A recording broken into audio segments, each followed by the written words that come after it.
মানে মই ভাবোঁ যে অসমত আঞ্চলিক দলবিলাক লগ হৈ এটা আঞ্চলিক দল হয়। এইটো আমাৰ ৰাইজৰ দলৰ একদম স্থায়ী প্ৰস্তাৱ। আমি জন্মৰ দিনটোৰ পৰা কৈ আহিছোঁ, মাজতো কৈছোঁ, এতিয়াও কৈ আছোঁ আৰু ভৱিষ্যতেও কৈ থাকিম যে অসমত বহুত কেইটা আঞ্চলিক দল কৰিবৰ কাৰণে পৰিৱেশ নাই।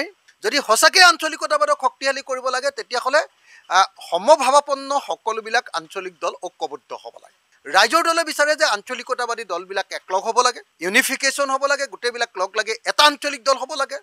আৰু এটা আঞ্চলিক দল হোৱাৰ পাছত বাকী জনগোষ্ঠীয় যিবিলাক সংগঠন আছে, দল আছে, সেই জনগোষ্ঠীয় সংগঠনবিলাকক একেখন এটা আমব্ৰেলাৰ ভিতৰলৈ, এটা ইউনাইটেড ফ্ৰণ্টৰ ভিতৰলৈ আনিব লাগে। দুটা কনচেপ্ট। অসমৰ জাতীয় যিমানবিলাক মানে আঞ্চলিক দল আছে, এই আটাইবিলাক আঞ্চলিক দল ঐক্যবদ্ধ হ'ব লাগে, বিশেষকৈ অসম জাতীয় পৰিষদ আৰু ৰাইজৰ দল।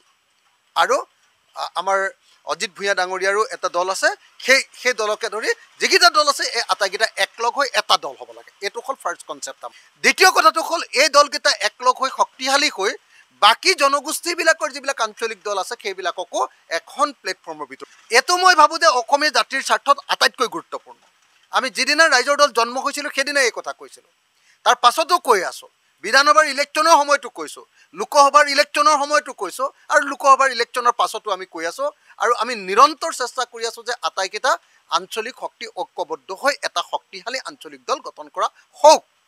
কিন্তু যদি কোনোবাই নিজৰ অহংভাৱৰ কাৰণে, কোনোবাই নিজৰ ব্যক্তিগত স্বাৰ্থ পূৰণ নহ'ব বুলি ভাবি, কোনোবাই নিজৰ ব্যক্তিগত সপোন পূৰণ নহ'ব বুলি ভাবি যদি কোনোবা শক্তিয়ে মই নাজানো, কোনোবা শক্তিয়ে যদি ইয়াক ঐক্যবদ্ধ হ'বলৈ নিদিয়ে, তেতিয়াহ'লে এইটো জাতীয় দুৰ্ভাগ্য বুলি মই গণ্য কৰিম।